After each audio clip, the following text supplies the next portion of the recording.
Ahmedabad municipal corporation ખાતે standing કમિટીની બેઠક મળી હતી। આ બેઠકમાં વિવિધ કામો પર ચર્ચા કરવામાં આવી હતી।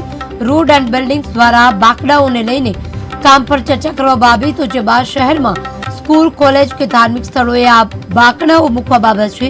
આ બાકડાઓ દર વર્ષે નવા ડિઝાઇન અથવા મટીરિયલ્સ ઉપયોગમાં લઈ બનાવવામાં આવતા હોય છે। આ સ્ટેન્ડિંગ કમિટીમાં બાકડાઓને લઈને એક ફિક્સ પોલિસી બનાવવામાં ચર્ચા કરવામાં આવી છે। સ્ટેન્ડિંગ કમિટી ચેરમેને જણાવ્યું છે કે કોર્પોરેટરો અને ધારાસભ્યોના બજેટમાં એક સરખા જ ગુણવત્તા અને પોલિશિંગ વાળા બાકડાઓ મળે તે માટે ચર્ચા માટે નિર્ણય લેવામાં આવશે।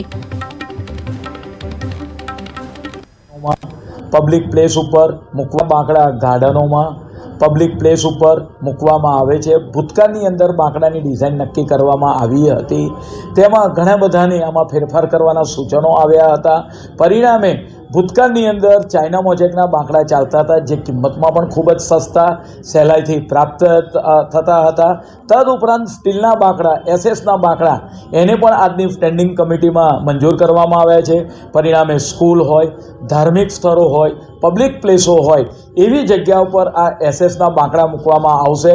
પરિણામે શહેરના નગરજનો, સિનિયર સિટીઝનો હોય, ગાર્ડન તો અમદાવાદના પીરાણામાં કંપનીઓએ ટ્વીટ કરેલું પાણી આપવાનું એક કામ કોર્પોરેશનની સ્ટેન્ડિંગ કમિટીમાં મૂકવામાં આવ્યું। આ કામમાં 160 મિલિયન લીટર પાણી દરરોજ કંપનીઓને આપવાનું નક્કી કરવામાં આવ્યું છે, જે માટે 800 કરોડ જેટલી માતબર રકમનો ખર્ચ કરવાનો કોર્પોરેશને નક્કી કર્યું હતું। પીરાણા વિસ્તારોમાં 160 MLD ટ્રીટમેન્ટ પ્લાન્ટ રાખવા માટે 2 કંપનીઓ સાથે ચર્ચા પણ થઈ હતી।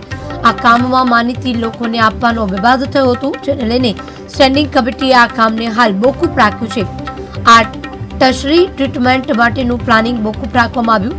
યોગ્ય નિર્ણય અને અભ્યાસ બાદ નિર્ણય લેવામાં આવશે તેવું સ્ટેન્ડિંગ ચેરમેને જણાવ્યું હતું।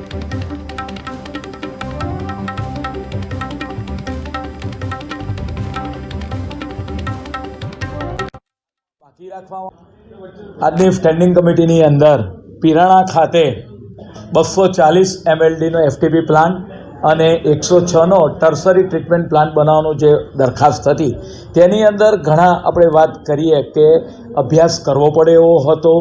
એના આધારે આપણે વાત કરીએ કે આ કામ હાલ પૂરતું અભ્યાસ માટે બાકી રાખવામાં આવ્યું છે। તેની અંદર જે ઉલ્લેખો કેટલીક શરતો હતી, આ શરતોનો ડીપથી ઊંડાણપૂર્વક અભ્યાસ પણ કરવો પડે। કોર્પોરેશન છે એ ટોટલી આપણે વાત કરીએ કે આ જે ઉદ્યોગો છે, બહેરામપુરા હોય, નારોલ હોય, વટવા ઇન્ડસ્ટ્રી હોય, એ લોકોને પાણી પૂરું અત્યારે હાલ એ લોકો જમીનમાંથી પાણી લઈ રહ્યા છે બોરવેલ મારફતે। આ ટર્સરી ટ્રીટમેન્ટ પ્લાન્ટ દ્વારા તેમને પાણી આપવાનું જે આયોજન હતું